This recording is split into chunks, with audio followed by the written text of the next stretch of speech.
So ladies and gentlemen, welcome to another special video, and today's video is going to be on a particular comment that was made on the last video that I made on having the worst horoscope in the world and what to do. And of course, many of you just misread that entire video, thinking, oh my God, how can you say this? You're wrong. I disagree with this.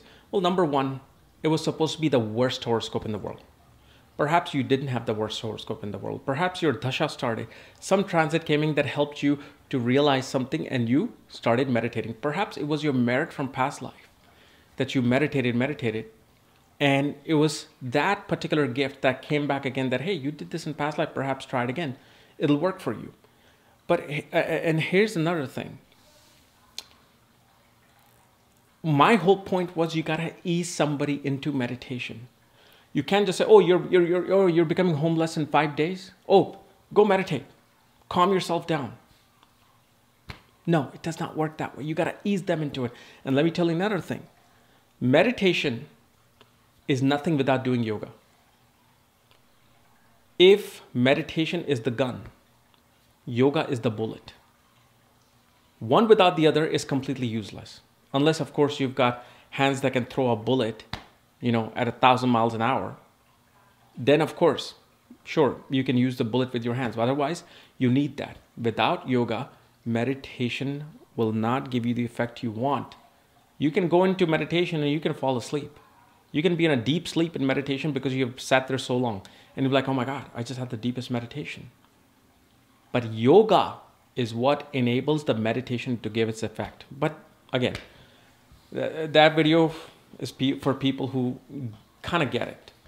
However, today I wanted to discuss a video on this particular comment that was made on that video about why is it, okay? And it's a brilliant comment. That's why I'm like, man, I love this. This is the subject. Why is it that people worship gods all over the world, especially India, and they're in utter poverty? There are certain places in India that are in complete poverty. And there's a specific reason why. And I'm also going to show you how you can improve that particular, area of your life.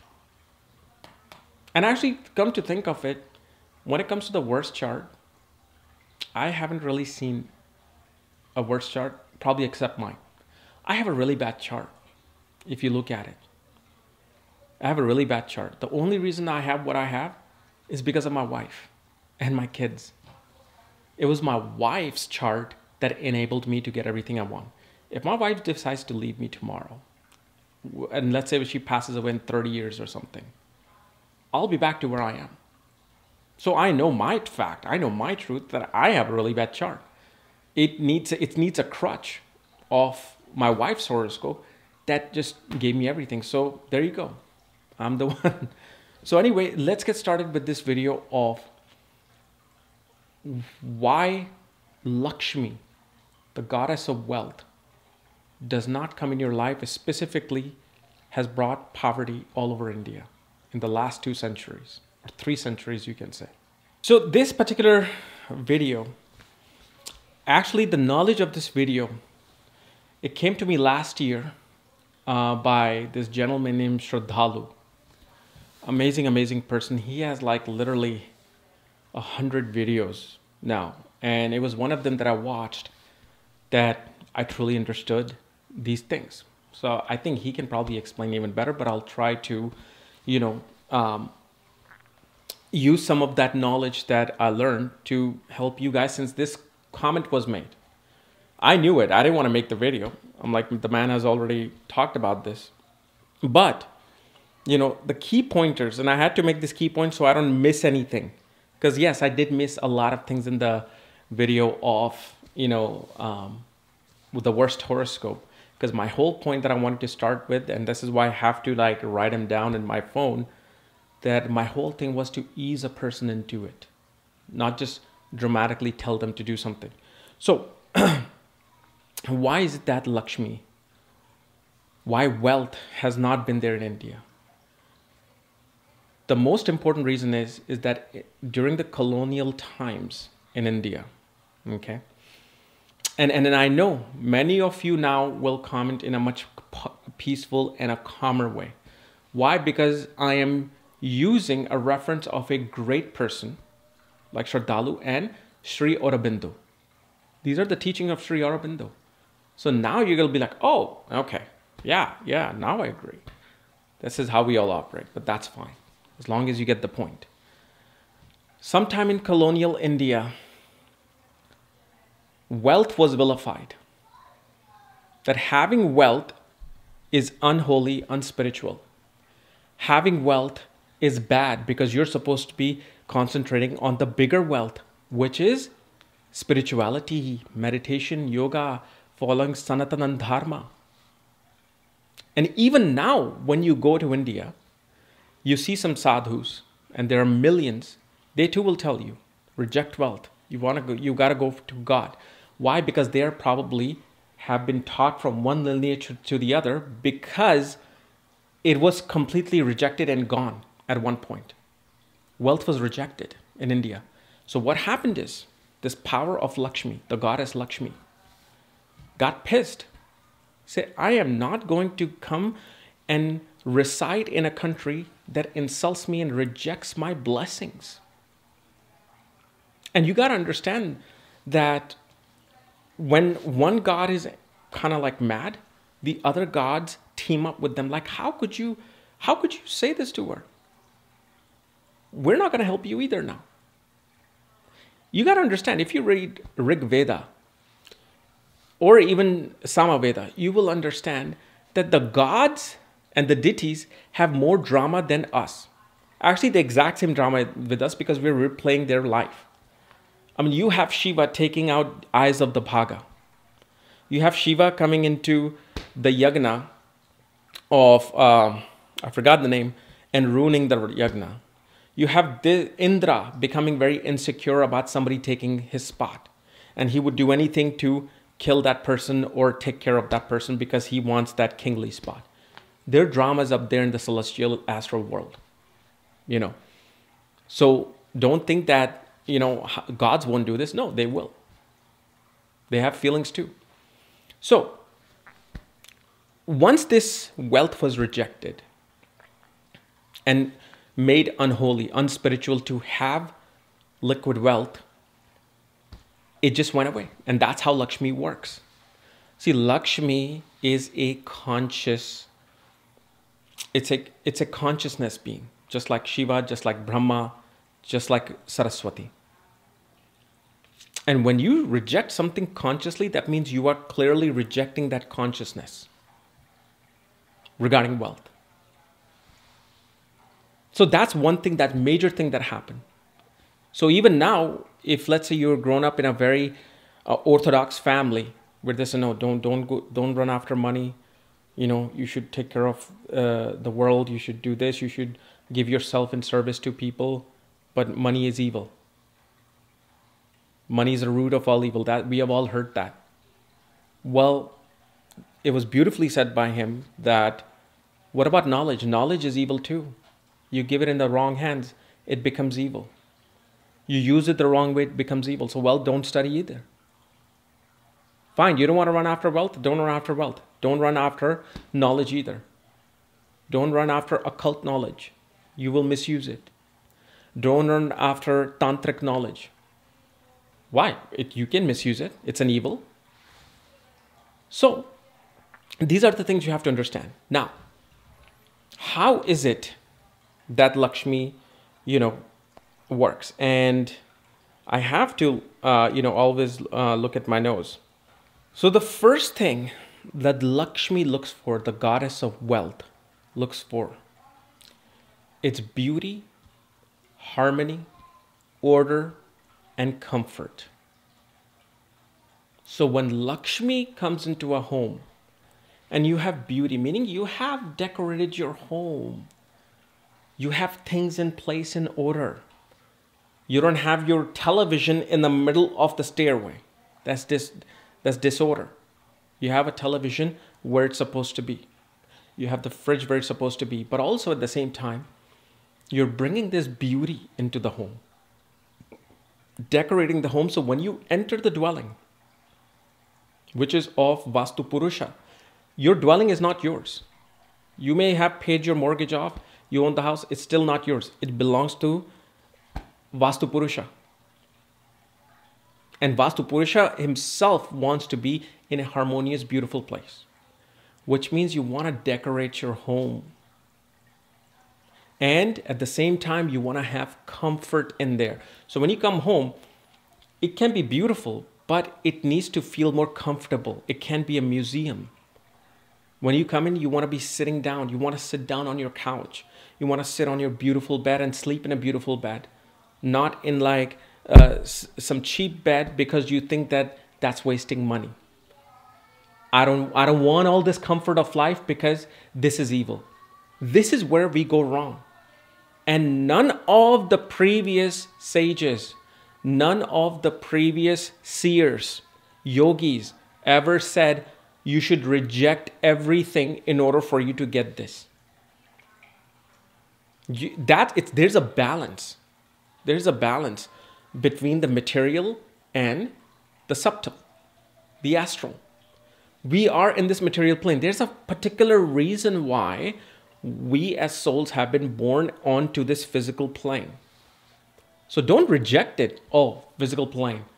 Oh, I don't want to be part of this. I want to go. I want to find moksha. Even I used to be like that. I just want moksha. But I now realize that I am on this material plane.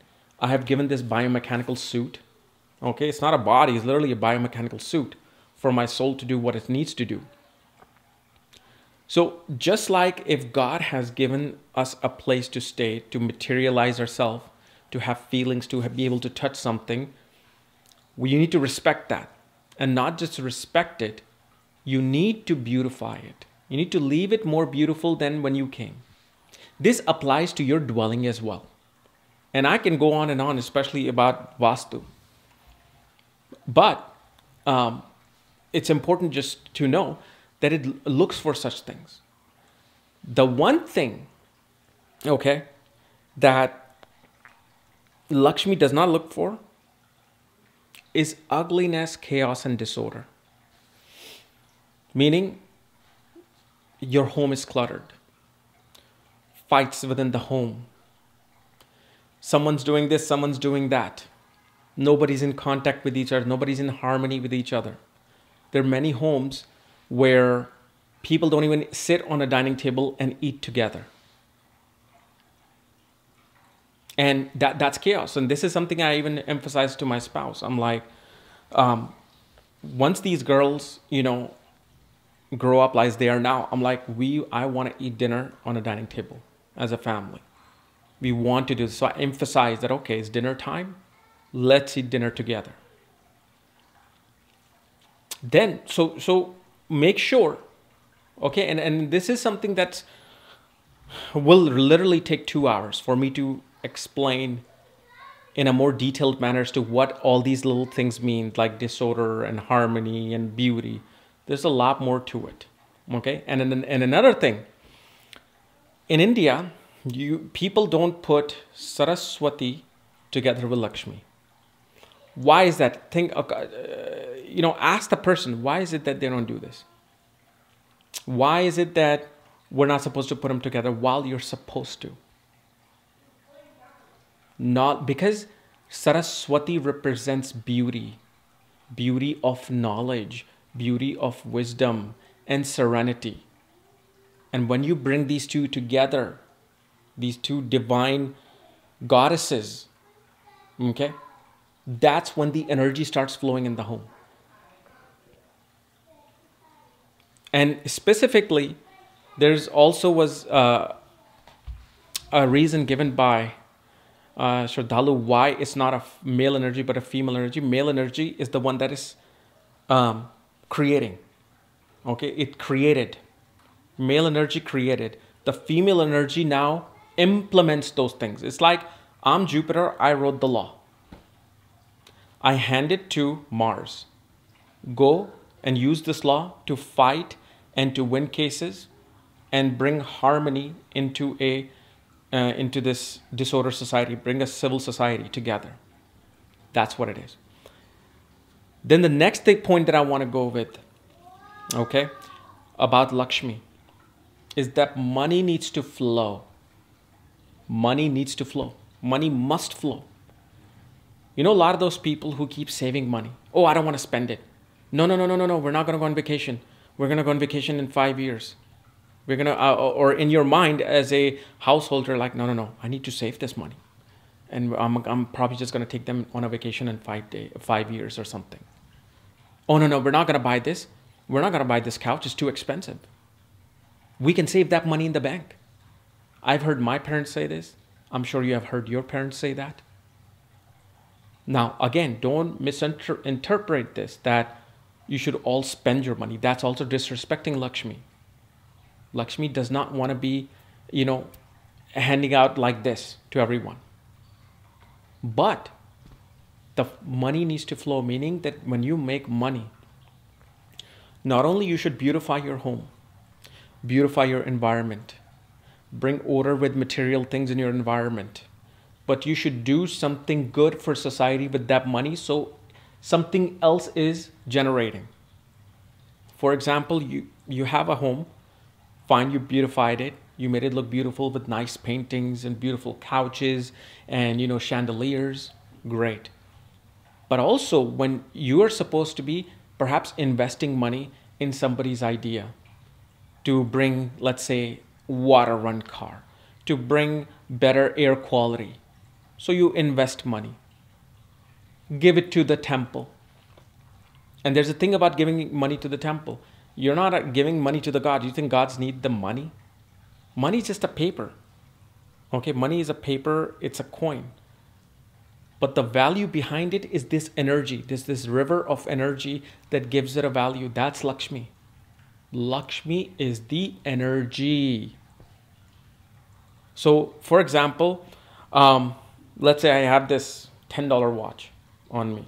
Okay, I use it for my yogas and all that, to time things.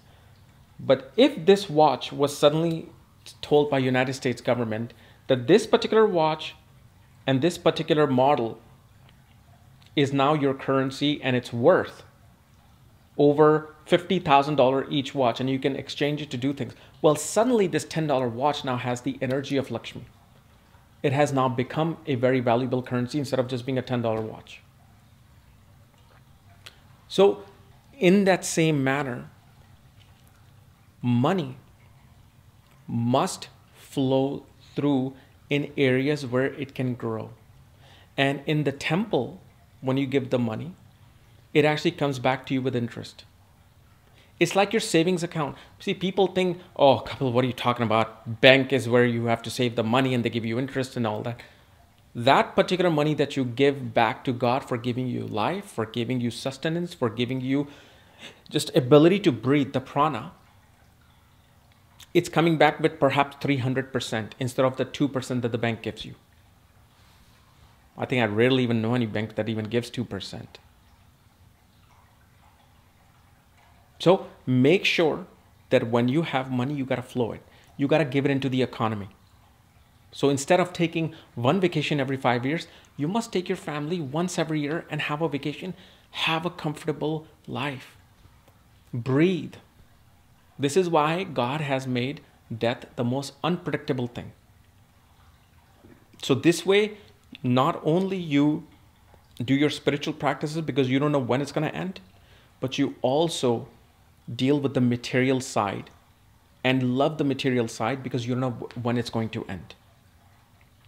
Because see, the most beautiful thing about Lakshmi, what is the biggest wealth you have? Not water, not food, not shelter, not clothing. It is breathing. So what is the process of breathing? You take oxygen in, which is actually prana, because prana, oxygen is the vehicle of the prana. Prana is the one that keeps you alive. If somehow in the future they figured out this is prana and they took prana out of oxygen, you will die. You will not be able to live with oxygen. So prana, when it goes in the oxygen, that's money coming into you. But if you hold it, you will die. So what do you have to do? You got to breathe it out again. Meaning when you're making money, it's coming in. You got to breathe it out. You got to give it back. You got to buy something. You got to spend something. You got to invest something. You got to donate.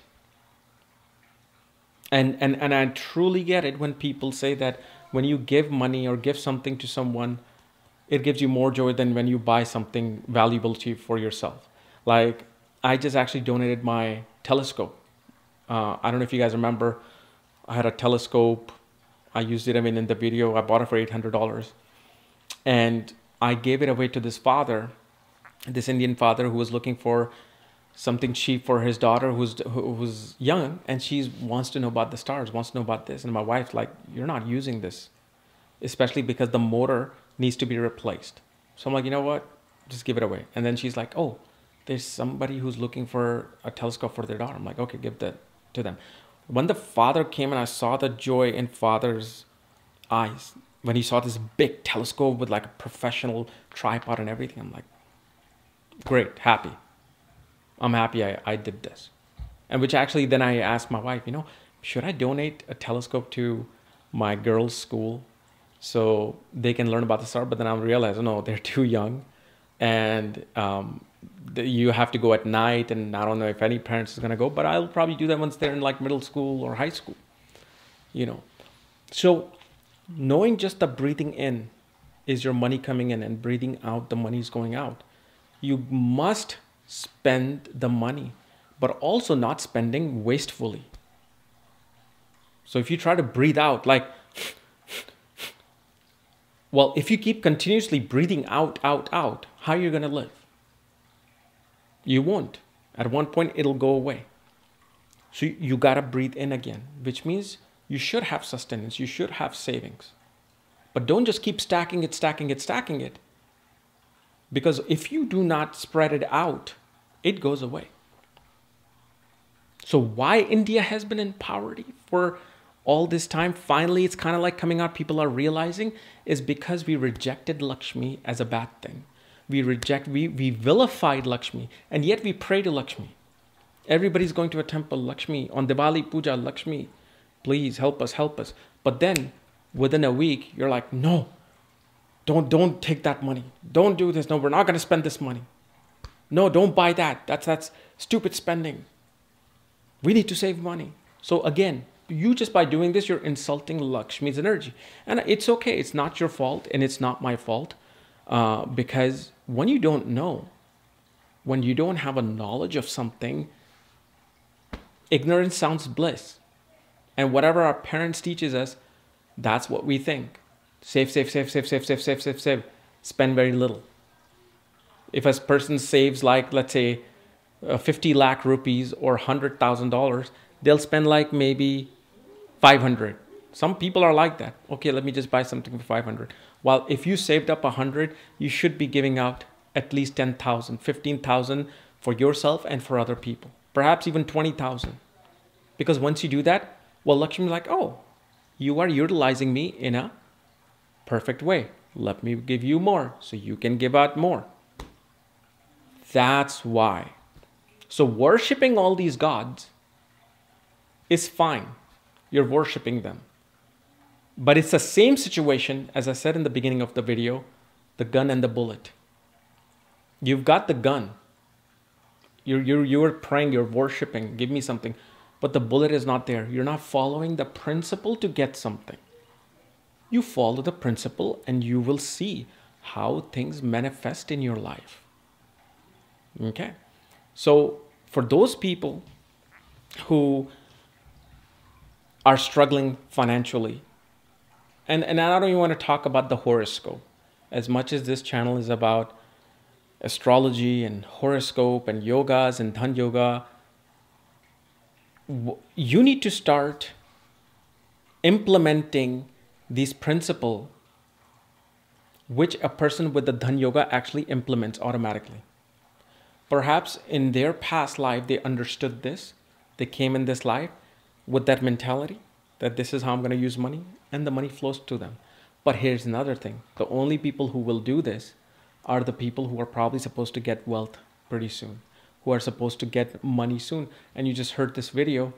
It was part of your karma to watch this video this day. It was part of your destined future to watch this video. So you can start making this implementing these changes, and money will come. So again, it's everything is predestined. I was meant to make this video You were specifically, you, that person was specifically was meant to watch this video, and only you specifically, okay, just few of you are supposed to actually understand and implement it. Most people will watch this video and just be on their way. They'll probably pause this or leave this video within like 20 seconds. Okay, leave that, but they're not supposed to. And it's okay.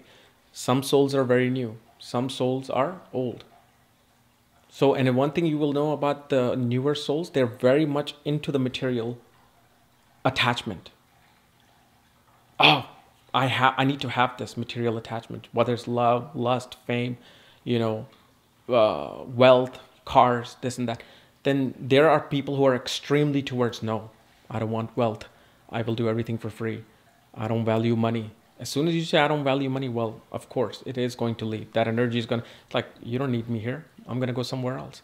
But then there are those in the middle who are perfectly balanced. That's a yogi who respects the wealth, respects the material gift by Lakshmi, and who at the same time follows the divinity of their culture, whether you're a Christian, whether you're a Hindu, whether you're Sikh. So balance this out and you will see the change. Okay. So anyway, guys, this was my video on this particular comment.